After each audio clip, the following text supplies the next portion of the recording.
Smita, was meant for Smita, who died before receiving baptism. Smita, They don't talk.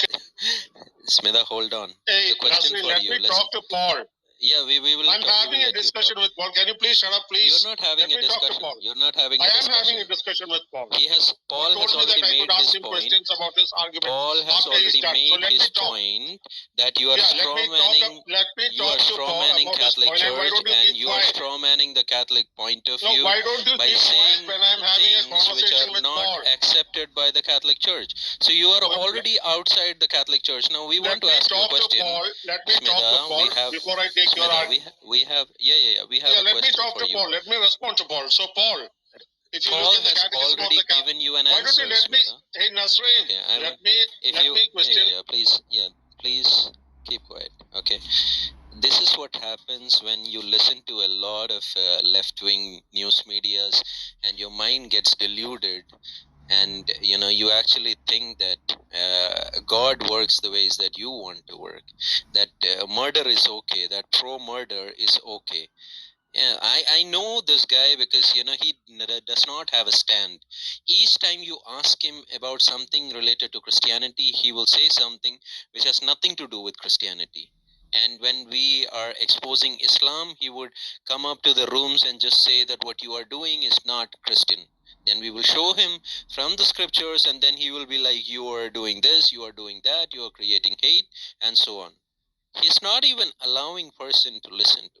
I think, Sister Chloe, it is a good day today, and we should not engage in unnecessary people who does not have a stand, a clear stand as such.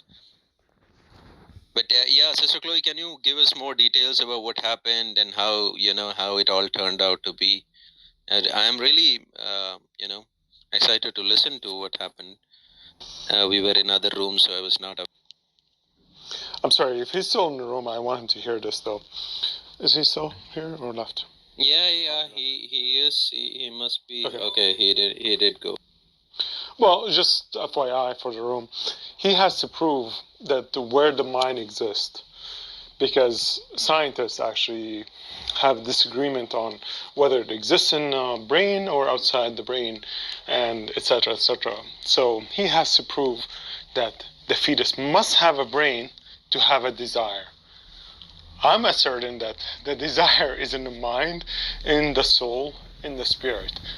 The spirit desires to be with God. So he has to prove that the spirit is non-existent in the fetus, not I. Yeah. Oh my God, I'm so excited. If you ask me anything, Praise God. Paul, do you want to take him? He is again back in the house. You want to take him?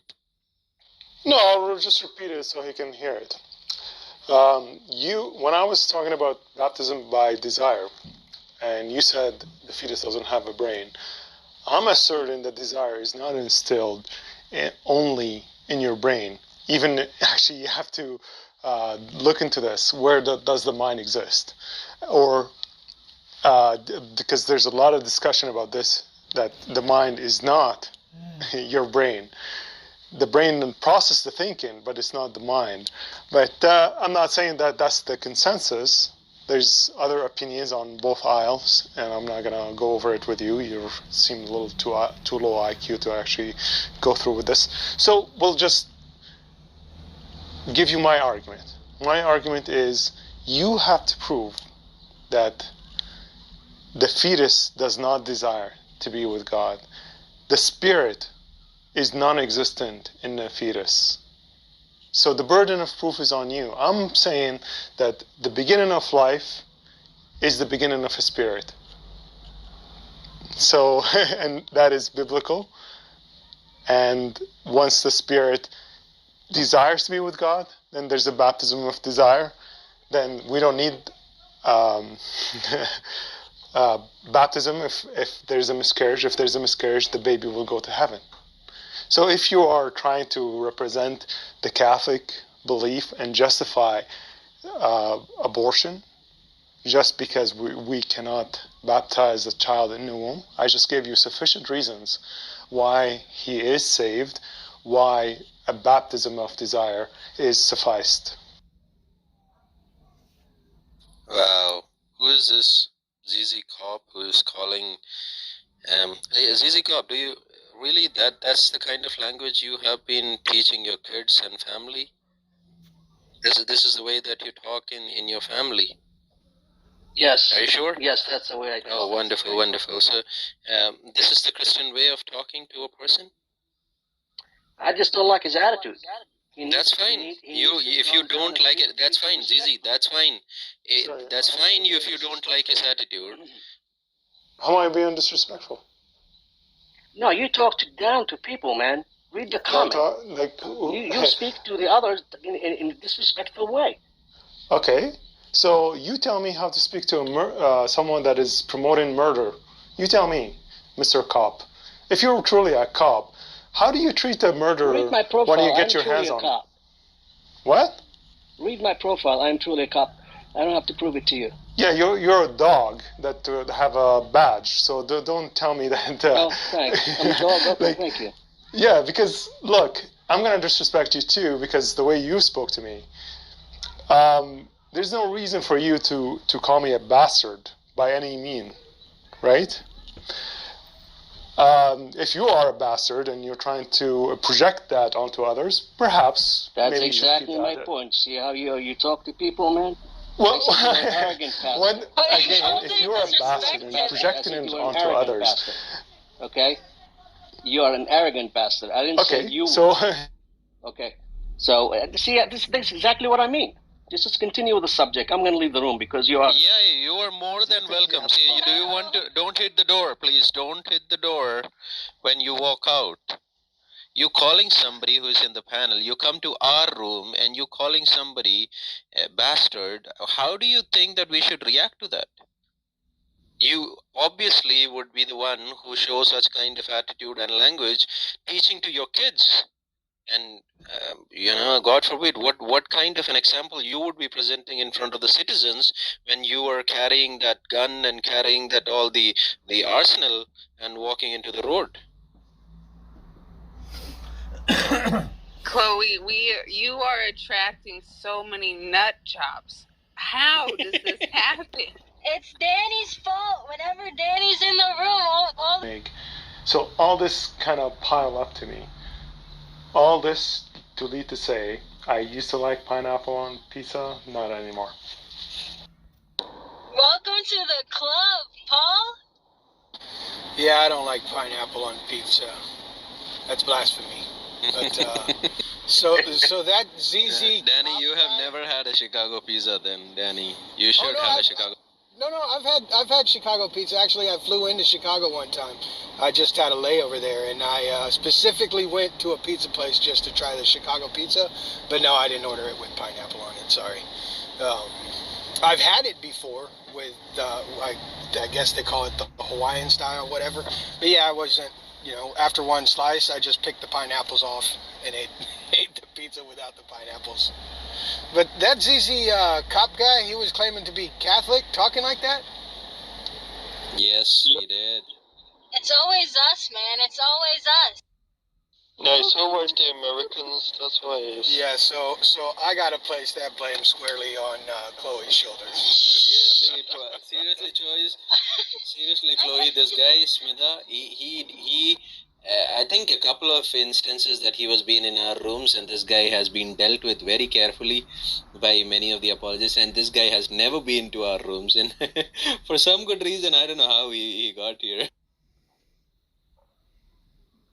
Yeah, I don't. It's always me and Danny. If we don't get banned, we attract these heretic guys into our rooms very easily. So, I mean, can't even defend myself because I'm driving to work.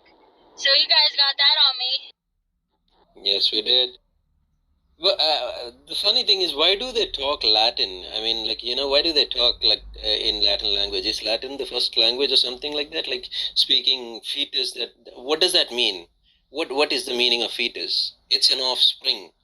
It's an offspring Unborn of baby. a human. Yeah, it's an unborn baby. So speak in English, that language that you know. Don't speak in Latin. All the medical terms are in Latin.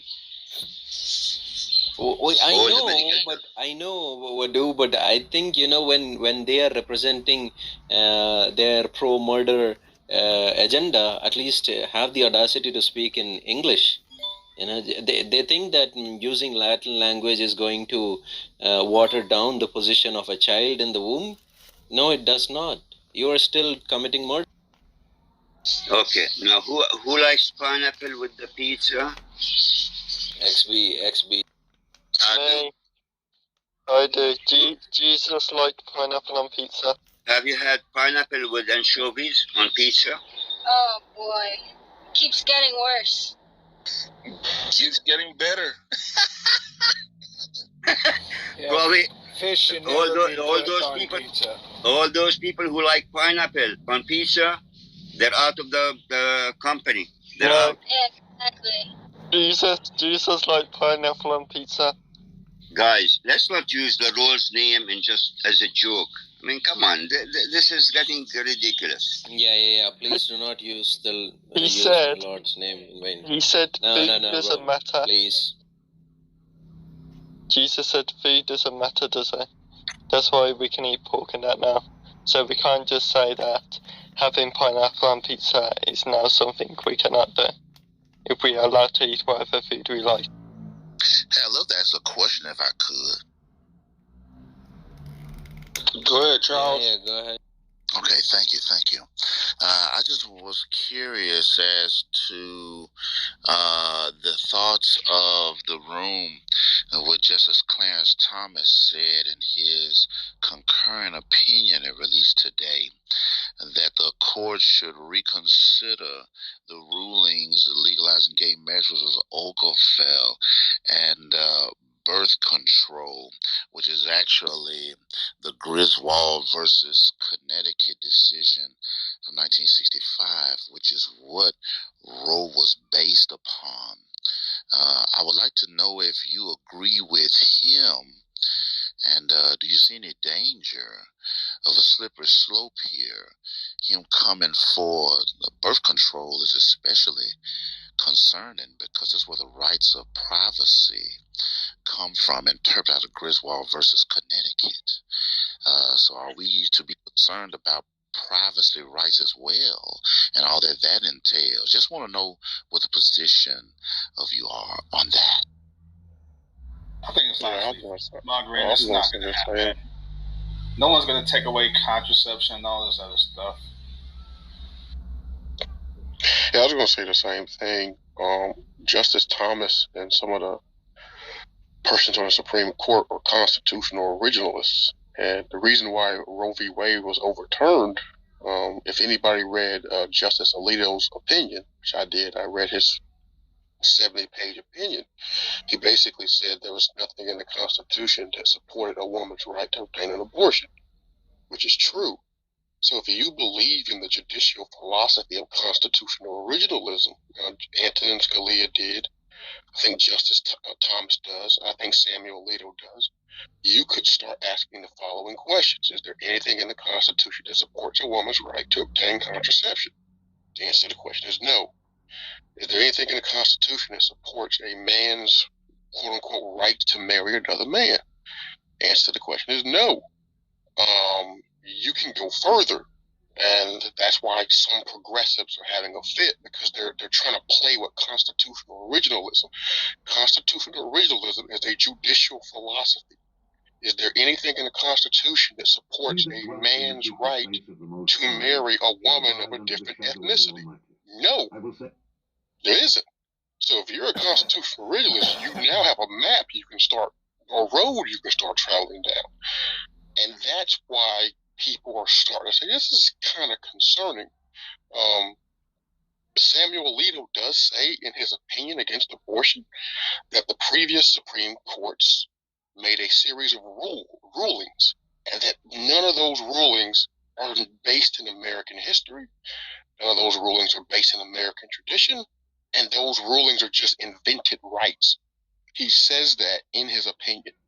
So there are people celebrating now, but if they keep saying, well, there's nothing in the Constitution that supports X, Y, and Z, things are going to become quite miserable very quickly. And I think he, first of all, great comments there. I think you echo the sentiments that I have. As a black man in America, I'm very nervous when white justice starts pontificating about what he Bro, does. let's not go into that. Let's not get into black, white, black. Yeah, nobody has time for that nonsense. Oh, it's Especially given the nonsense. fact that one of justices is black. Nonsense. I mean, come on, dude. We are Charles. We are not going into a race discussion here. I think any race for that matter. If you are living in the United States of America, guys, consider it a blessing. Every single day that you are there, consider it a blessing, because there are parts of the world where people are still eating, maybe stones, and they are having leaves and so on and so forth. So we can leave this part aside.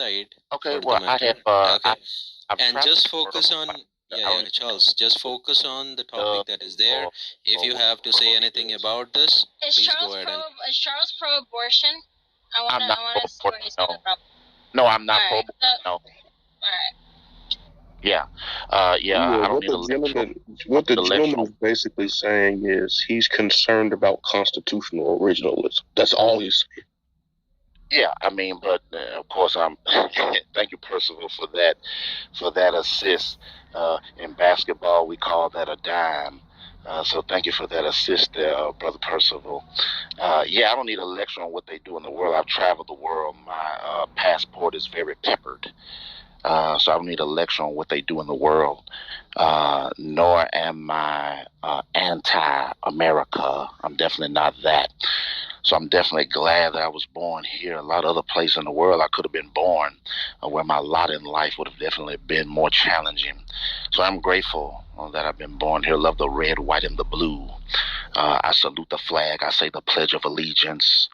So I hope I can pass any other pro-America test you may have to give me simply because I made a statement cautioning this what is called originalist philosophy. Originalism, constitutional originalism, was actually used in the Dred Scott decision. I don't know if anybody's ever read that.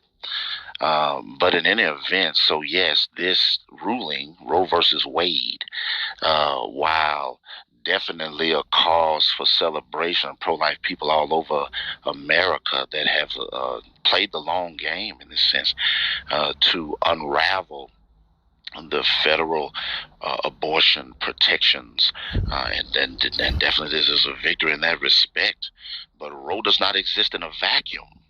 So I was extremely alarmed by Samuel Alito's comments today, and I did read his ruling. So don't know if anybody has a different perspective. Means that they didn't read the ruling. So yes, I've read Samuel Alito's ruling. I don't trust him. I don't trust Samuel Alito when he says that this ruling does exist in a vacuum, because that's what he said. He said this should not be, he said, I don't want our ruling to be misconstrued or miscarried.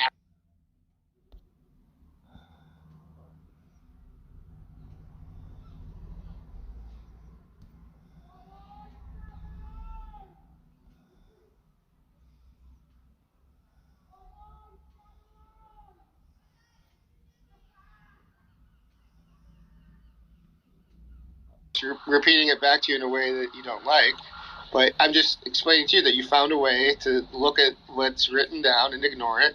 It's just fine for you. I mean, lots of people do that, but but then based on the verses that you still think are applicable, you have a pretty extreme view on that. But I mean, it's fine for you.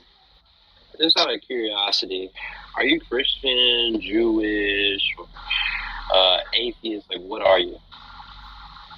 Well, I'm Christian and Jewish.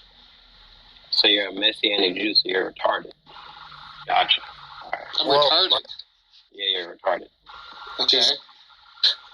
Well, I don't know why you think that. You're a Judaizer, that's fine. I'm a Judaizer? What does that mean? You just said, do I offer 2 lambs a day? Yeah, I asked you that question because you were saying you base your morality off of the Bible text. You went to Leviticus. Do you think that we should abide by the Mosaic covenant even though it's been abolished according to Hebrews 8? Well, that's what I was asking you, and it seems like you went and split it up into 3, and then that would just answer the question. Yes, sir. Do I think we should abide by the Mosaic covenant? You mean the 613 laws? I don't think anybody actually does that. No. Do you think we should? Should we do something that nobody does? I don't. That sounds like pretty impossible. That's not my question. Do you think that it is consistent with Christian teaching to follow all the Mosaic covenant laws? No. Okay. So why am I inconsistent for saying, well, there's 3 categories of laws. 2 of those 3 categories are particularly for the dispensation of the Jews and have been done away with according to Hebrews 8.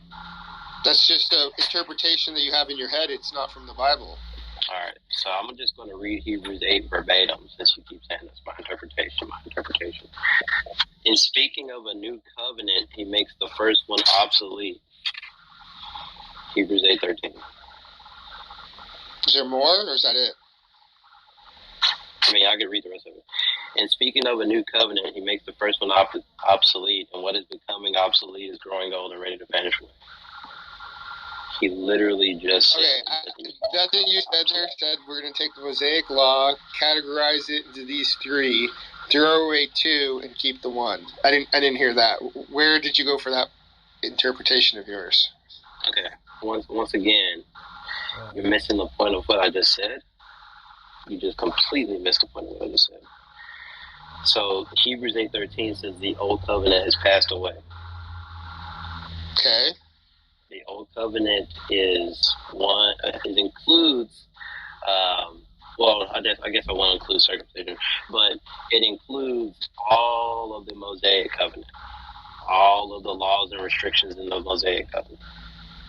It says that it's obsolete and passing away.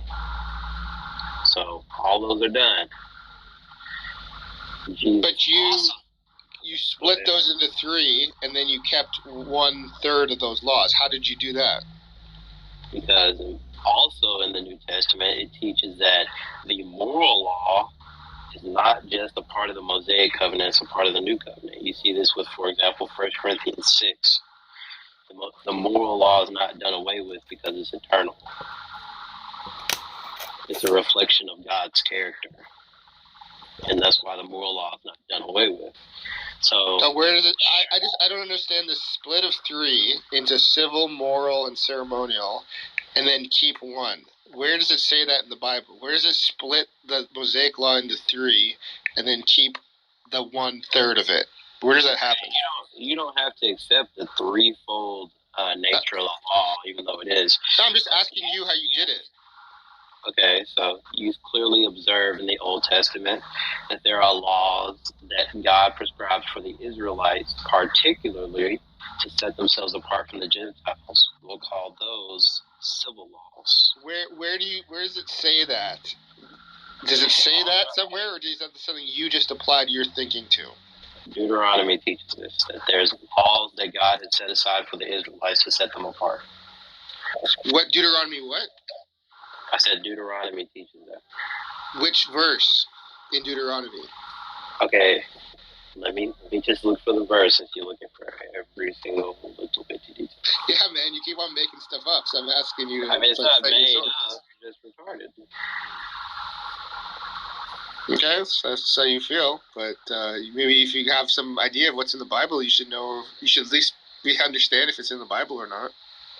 Well, maybe if you weren't retarded, you wouldn't be a Messianic Jew. I don't know what you are, man. You're a reformed Catholic. Okay.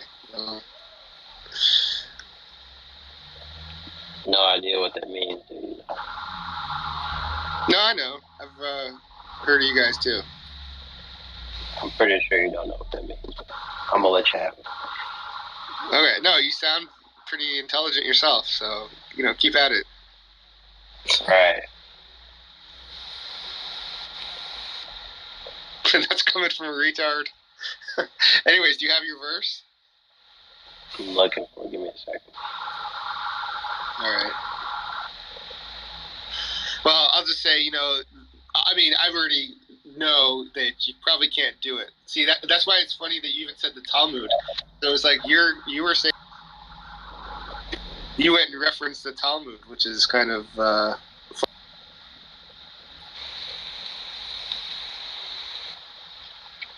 Deuteronomy 7, verse 6 through 11. Give me 1 second.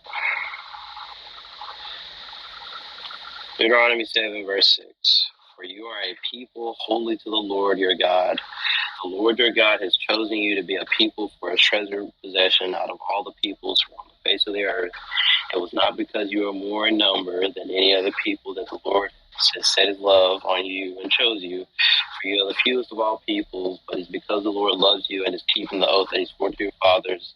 That the Lord has brought you out of them with a mighty hand and redeemed you from the house of slavery, from the hand of Pharaoh, king of Egypt. Know therefore that the Lord your God is God, the faithful God who keeps covenant and steadfast love with those who love him and keep his commandments to 1,000 generations, and repays to their face those who hate him by destroying them.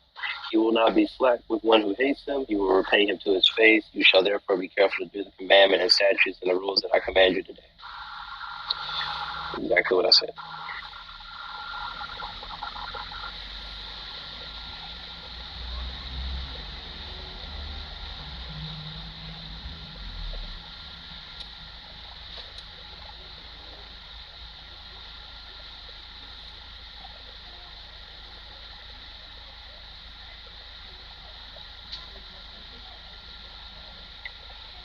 Verse 12, and because you listen to these rules and keep them and do them, the Lord your God will keep with you the covenant and the steadfast love they swore to your fathers. He will love you, bless you, multiply you. He will bless you, the fruit of the womb, the fruit of your womb, and the fruit of your ground, your grain. And you shall be blessed above all people. There shall not be male, female barren among you, or your livestock. The Lord will take away all sickness. Blah, blah, blah. So all these are clearly promises to Israel. So, yeah, I don't know, bro. You're just retarded. I don't know what to say about that. Hey, Charles, what's up? How's it going? Good. So I'm in the middle of another debate while I'm on here. Give me 1 second. Why are you so? Hello, Tyler. I'm in a political debate right now too, so I was just listening in. You're in a political debate on what? How the Republicans are fascists and wing they're guy, fucking idiots. with this right-wing guy who thinks that we shouldn't have any welfare at all, and that he doesn't want. Oh, okay. So since out of these 20 states, one of these states it can function, which is Texas, right? These other 20 states is poor as fuck. Where are these unwanted children going to be born? Who's going to take care of these unwanted children? They're going to be put into the foster care system? The prosperous states, which are pretty much all blue states, except for Florida and Texas, are going to foot the bill. But we've been doing that already. I know. We always put a lot of money into the federal thing.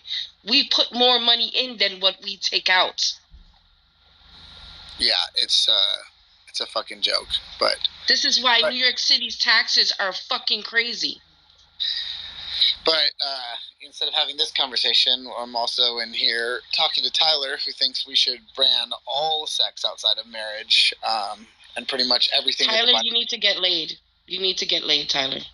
Getting laid is. You wouldn't be saying that if you got laid. Getting laid isn't a solution to all. You wouldn't be saying that if you got laid. Getting laid isn't the solution to all society's problems, and the fact that our culture. You would not be saying that if you engage in some kind of fornication. If you had God, you probably wouldn't be so retarded. Actually, I'm Muslim, and I have not had sex for 6 weeks. Oh, we have a Muslim in here. I'm gonna let her back up. She worships Muhammad. Wait, why'd you kick? I'm gonna let her back up, but just had to. This woman talks too much. Tyler, when you were in my room earlier, like, do you normally just not like debating without? When I had mods with Xerxes, you were like, I think he needs to have. No, he doesn't like Muslims. It's okay, Tyler. It's all right. No. But because you worship it's a little bit meta. No, I worship Allah. No, Allah. If you look, Allah, it means God. Allah means God. It's the Arabic way of saying God. No, I don't worship Muhammad. I believe that he is the last prophet. I believe. You believe in Jesus. Are you kidding me? You made a man into a god. You actually believe in the Trinity. Get the hell out of here. Muslims are so retarded, bro. It's crazy. They come with the same arguments. Bro, you need to lose some weight. I can hear your breathing. That's crazy because you sound. Be a little bit more fit. You know, God don't like people that's not fit. Damn Christians. 46% of Americans are overweight, and you leading to the obesity in this country. No, I'm breathing like that. I'm actually normal. Take the Twinkie out of your mouth, bro. Take the Twinkie out of your mouth. Go worship a real God instead of your. Take the Twinkie, bro. All the time you speak. 1 Timothy 2:12 speaks pretty clearly. Yeah. But we'll let it slide. Nah, you just talk too much. Women who talk too much are anathema according to the Bible. No, hold on, Tyler. So I gotta ask you. So when I was in the room the other day and I had mods with Xerxes, like, do you just generally not like debating when you don't have mods? Like, have I ever silenced you or like muted you or whatever? Nah, I just don't. Like, if I'm going to go debate, like, I'm not going to go on an atheist stage with, like, 8 atheists and defend it. Kind of weird. Dude, there was only, like, 2 atheists on stage. And there was at least, like, 4 atheists on stage. No, 2 of the other guys I don't even think were. But look, I'll just tell you this. If you're ever in my room when I have mods, like, even if there's a bunch of atheists, like, I always make them, like, shut the fuck up so the Christian can talk. Because I think there's nothing cringier than when it's like a dog pile, which Darth does in his rooms, and like I've seen Christians do in their rooms, and like Jawed does in like some of the Muslim rooms. So like I think it's, no matter what side is like in control, I think it's so fucking cringy when they lord their fucking mods over. So you at least have my word that I'm never gonna do that to you, even though I find like your views disgusting and horrible and stupid. Right, I still would never do that to you. So I just want to give you my word that that's what would happen if you're ever in my rooms. Yeah, I think that the whole like atheist. Say that again. You broke up.